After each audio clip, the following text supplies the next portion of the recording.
you can see there's ripples. What I'm doing is making these lines deeper. There you see, what this is all muscle definition. What I'm going to do is I'm going to cut these lines in. Then when the form dries, it will dry tight into these lines, and it really shows a lot more muscle definition.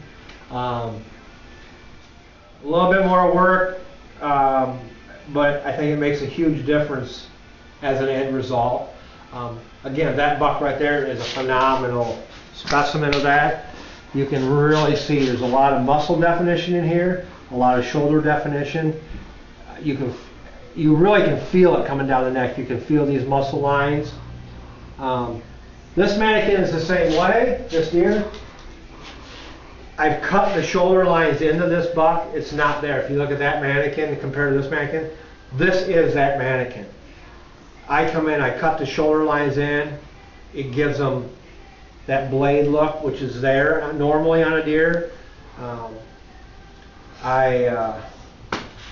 What I'm doing on the top here is, again, this is a little bit that stops, that helps me hide my seams.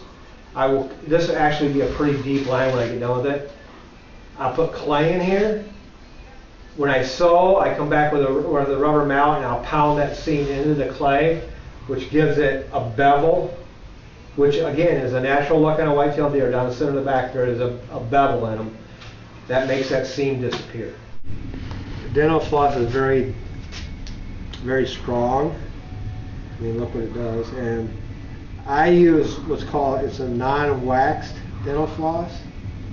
That way, if I have to come back and do any touch-up paint on it for some reason or the other, when I get up around the face, sometimes you gotta do a little bit of paint to hide threads or whatever.